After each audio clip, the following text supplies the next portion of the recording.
અત્યારની ચૂંટણીને સીધી વિચારધારાની લડાઈ કહેવામાં આવે છે તો બિપિનભાઈ સવાલ એ છે કે જયાપ્રદા જે ભારતીય જનતા પાર્ટીને એક સમયે મનુવાદી કહેતા હતા એ જોડાઈ ગયા છે, એમને ટિકિટ મળી ગઈ છે, સામે નવજોતસિંહ સિદ્ધુથી લઈને શત્રુઘ્ન સિન્હા દરેકના ઉદાહરણ છે. ખેસ બદલે એમ વિચારધારા બદલાઈ જાય?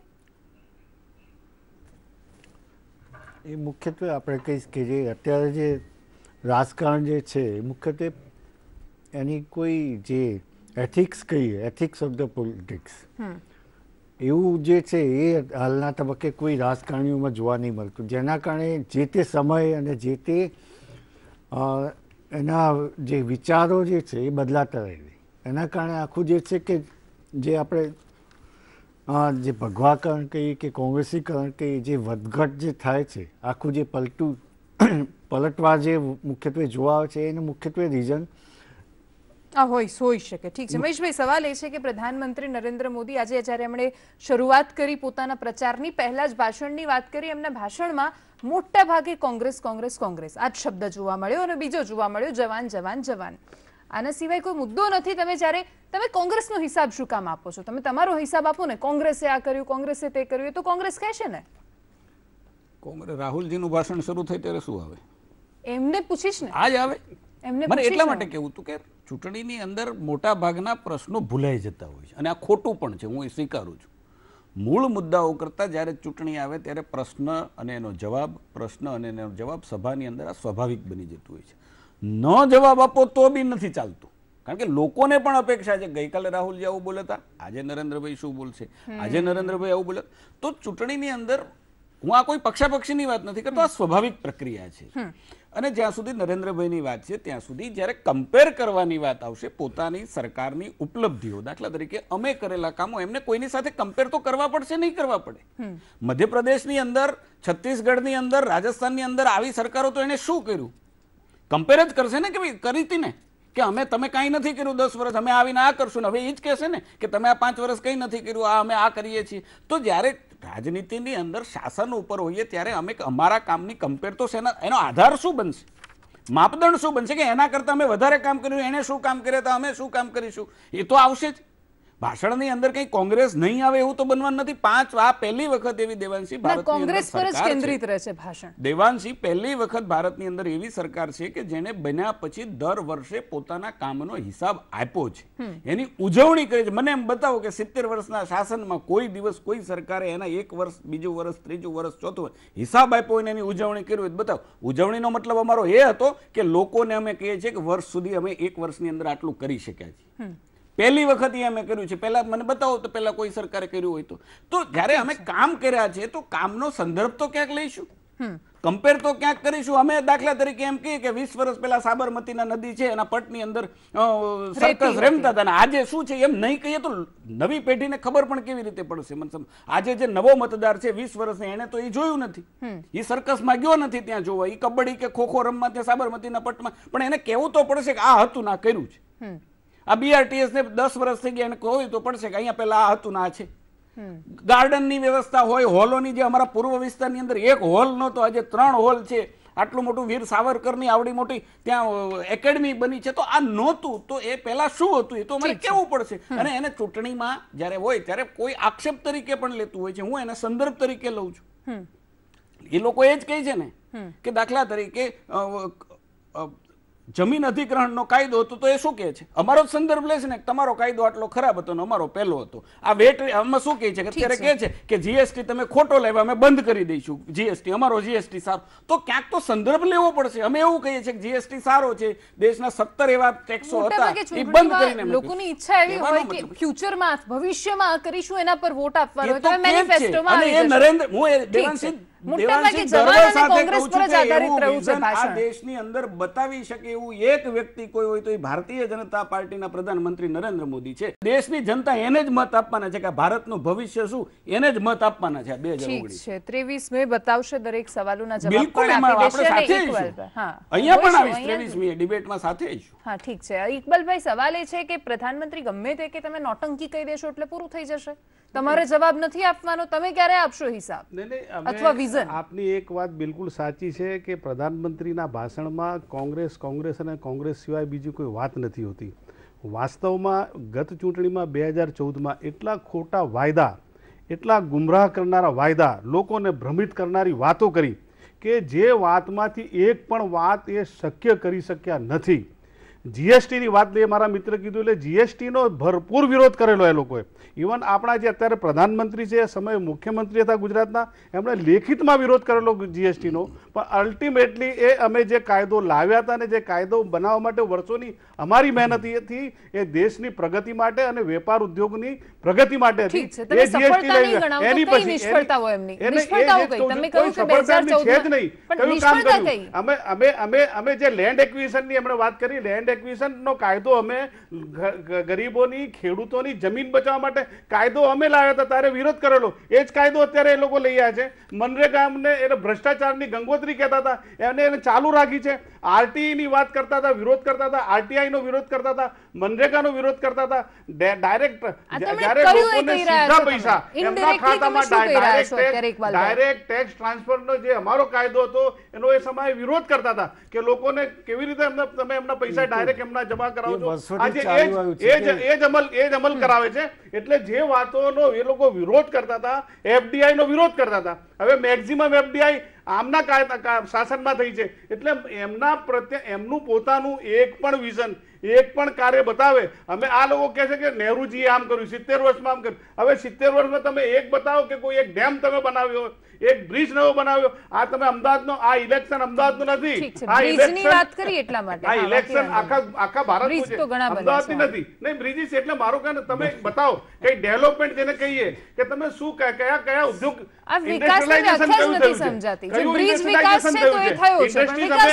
ઇન્ડસ્ટ્રીઝ જે અત્યારે ધમધમી રહી છે, એ જે કોંગ્રેસના જમાનામાં નવરત્નો જે થયેલા, એ નવરત્નો કોંગ્રેસના જમાનામાં થયા છે. જે મોટા મોટા ડેમ થયા કોંગ્રેસના જમાનામાં થયા છે. જે આજે આપણે યાન ઉપર ગયા છે, મંગળયાન લઈ લો કે આકાશયાન લઈ લો કે જેટલી બી એસએલવી લઈ લો કે જેટલી બી સ્પેસ એપ્લિકેશન જેટલા બી લઈ લો, એ બધા કોંગ્રેસના જમાનામાં થયેલા છે.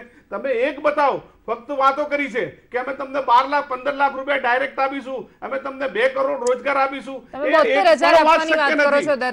એક પણ વાત શક્ય નથી. એક વાત બતાવે, એક વાત અમને બતાવે કે આ અમને આ દેશમાં પ્રધાન અમારું 5 વર્ષનું છે, એક પણ પ્રધાન નથી. એક બતાવે પ્રધાન. ઇકબાલભાઈ, તમે વાત કરી કે એમણે જે કહ્યું હતું એ નથી કરી શક્યા, તો કઈ નિષ્ફળતા તમે ઇનડાયરેક્ટલી સફળતાઓ ગણાવી છે? બધી નિષ્ફળતા એટલે જો ભાવ વધારો ડામી નથી શક્યા. પેટ્રોલના ભાવની વાત કરતા હતા, પેટ્રોલ જે હતું એના કરતા વધારે. કોંગ્રેસના જમાનામાં $140 હતું, ત્યારે 67 રૂપિયા ભાવ હતો. $40 થયા ત્યારે 70 રૂપિયા ભાવ થયો. એટલે તમારો ભાવ 25 રૂપિયા આવવો જોઈએ, એની જગ્યાએ 70 રૂપિયા. આ નિષ્ફળતા છે. ભાવ વધારામાં નિષ્ફળતા છે, કરપ્શનમાં નિષ્ફળતા છે.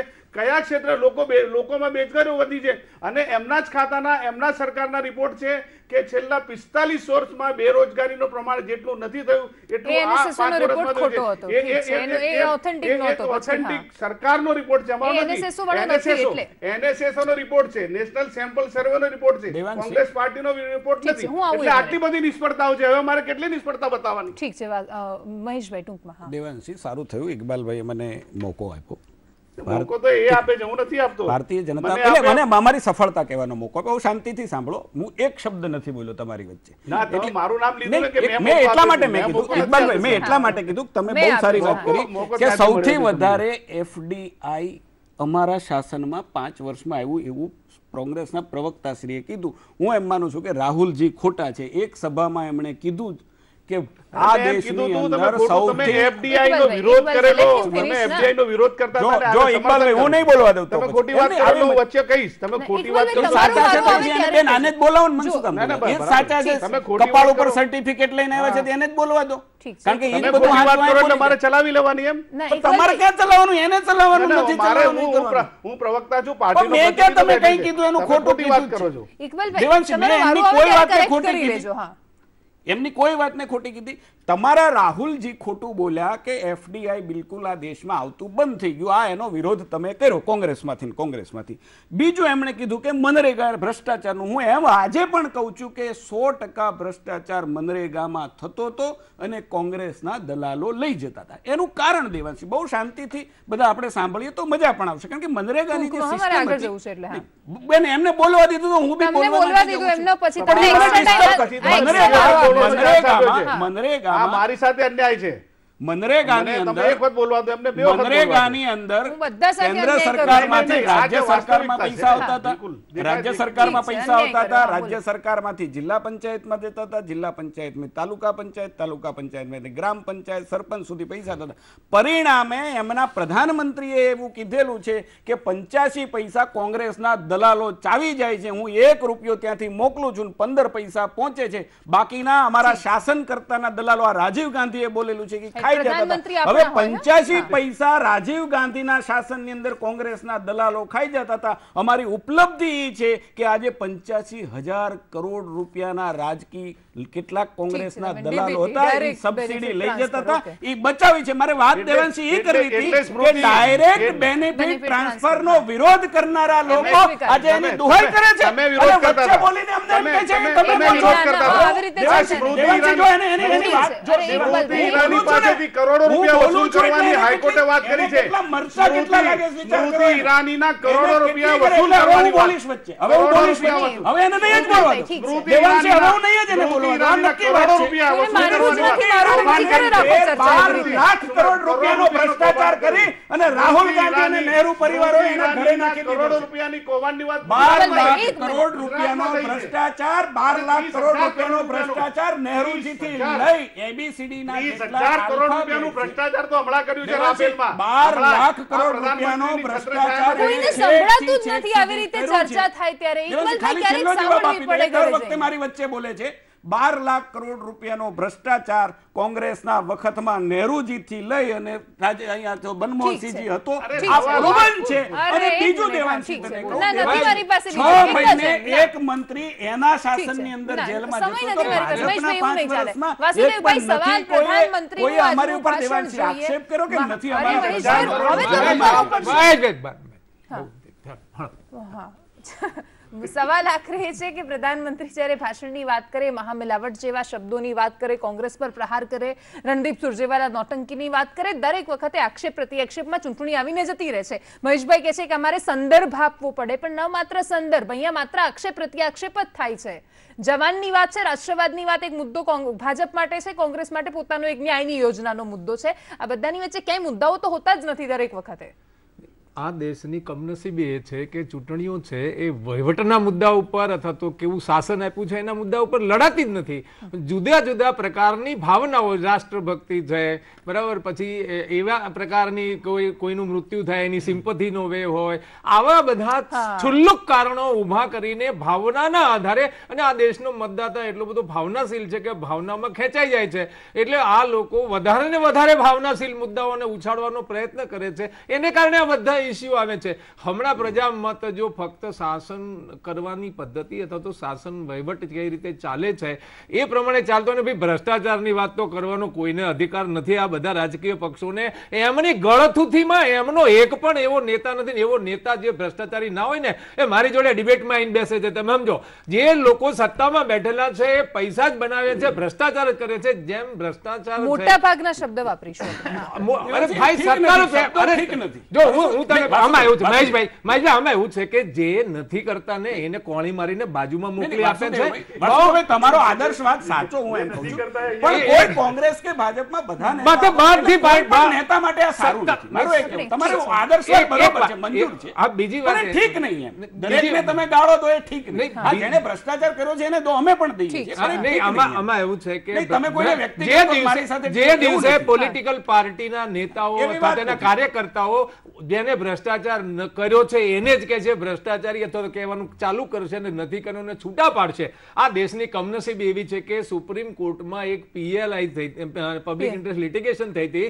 એ જે પક્ષ આ ભૂષણ સાહેબે જ કરી હતી. એમને એવું કીધું કે આ પ્રિસિડિંગ જે 16 જજ થયા CJI ની વાત છે એમાં 8 ભ્રષ્ટાચારી છે, 6 ભ્રષ્ટાચારી નથી ને 2 માટે કઈ કહેવાતું નથી. આ સ્થિતિમાં દેશ જીવી રહ્યો છે. એમાં તમે ભ્રષ્ટાચારને મુક્ત અથવા તો આ વિષયો છે આમ ઘણી વખત તો હાસ્યાસ્પદ લાગે છે કે આજે આદર્શ પરિસ્થિતિ એટલે છે, એની શક્ય ઉપર આ નથી. મુદ્દાઓ આવે છે, એના લીધે આ થઈ રહ્યું છે. હાલ વિરામનો સમય થયો છે, રામરાજ્ય. પણ આખરે વાત એ છે કે જ્યારે પણ આ દેશની જનતા વોટ આપે છે, હંમેશા અત્યાર સુધીનો ઇતિહાસ તો એ જ રહ્યો છે કે ભાવનાઓમાં વહીને વોટ આપ્યો છે. 2014માં પણ રામ મંદિરની ભાવના હતી, અન્ના આંદોલનની ભાવના હતી, 2019માં રાષ્ટ્રવાદની ભાવના છે. મુખ્યત્વે હું કહીશ કે રાજકારણમાં જે સામાજિક આર્થિક વિકાસની સાથેના જે એજન્ડા જો હોય અને એના આધારે જો વોટર્સ જે છે કન્વર્ઝન થતું હોય તો એ જે મતદાનની પ્રક્રિયા છે આગળ વધે તો જ એ જે છે આપણે યોગ્ય ઉમેદવારો આવે અને યોગ્ય ઉમેદવારો જીતી શકે.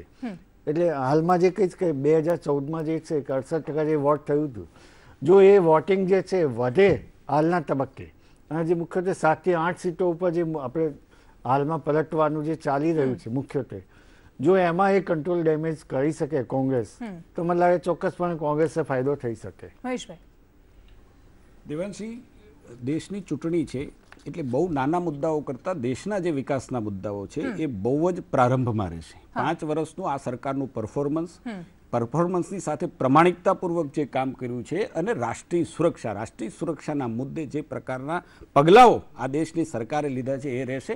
દેશના લોકો મત આ દેશ કોને સોંપવો છે, કોના હાથમાં સુરક્ષિત છે એ વિચારીને મત આપશે. ને એવું એટલા માટે હું માનું છું કે જે પ્રકારની મેં 3 વાતો કરી એ 3 વાતોની અંદર ભારતીય જનતા પાર્ટીની નરેન્દ્રભાઈની સરકાર ફરી એક વખત બનશે એ નિશ્ચિત દેખાય છે. ઇકબાલભાઈ, જ્યાં સુધી આ ચૂંટણીનો સવાલ છે, બેરોજગારીનો બહુ જ મહત્વનો મુદ્દો છે. યુવાનોને રોજગારી નથી, ભ્રષ્ટાચાર અપરંપાર છે, ખેડૂતોનો સૌથી મહત્વનો અને ખૂબ જ જેને કહીએ દેશવ્યાપી સમસ્યા છે ખેડૂતો માટેની, ભાવ વધારાની સમસ્યા છે.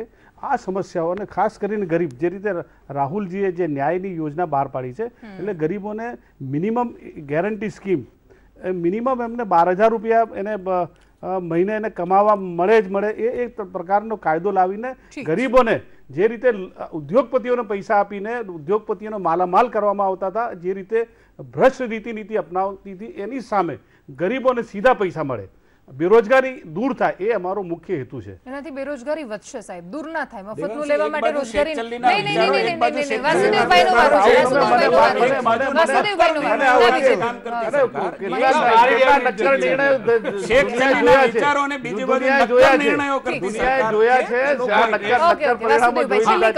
એકલી બકવાસ 5 વર્ષ કરી છે. ભાઈ અમે એવું છે કે 2014માં જે વેવ હતું, જે વેવ ડેવલપ કરવામાં આવ્યું હતું, માર્કેટિંગનો બહુ મોટો ઉપયોગ થતો ગુજરાતને મોડેલ બનાવીને, એ જે વેવ છે એ વેવ અત્યારે નથી. એટલે વેવને કારણે જે લગભગ જે 8-10 મોટા રાજ્યો છે ઉત્તરના અથવા પશ્ચિમના રાજ્યોમાં જે 90-91% એવરેજ સીટો જે મળી હતી, એમાં જે ખોટ પડવાની છે લગભગ 90 સીટની ખોટ પડે છે.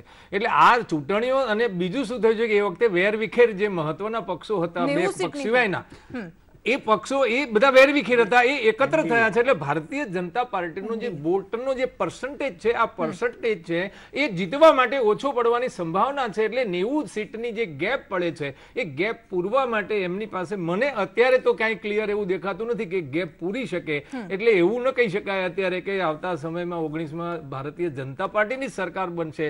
મને એવું લાગે છે કે ક્યાંક ને ક્યાંક ખીચડો થશે, ક્યાંક ને ક્યાંક ફરી 2-4-6 મહિને 12 મહિને નવું કંઈ થાય એવી સંભાવના પેદા થવાની લગભગ એ દિશામાં દેશ જઈ રહ્યો છે. ઓકે, આપ તમામનો ખૂબ ખૂબ આભાર અમારી સાથે જોડાવા બદલ, ચર્ચામાં ભાગ લેવા બદલ. આખરે એક વાત સ્પષ્ટ છે કે આજે આપણે ભલે ગમે તેટલી વાતો કરીશું સિદ્ધાંતોની અને આદર્શોની, આજે 50 કે 100 ગયા છે, કાલે 5,000 જવાના જ છે. કોઈ આમાંથી જશે, કોઈ તેમાંથી જશે. દંભની રાજનીતિ છે આ.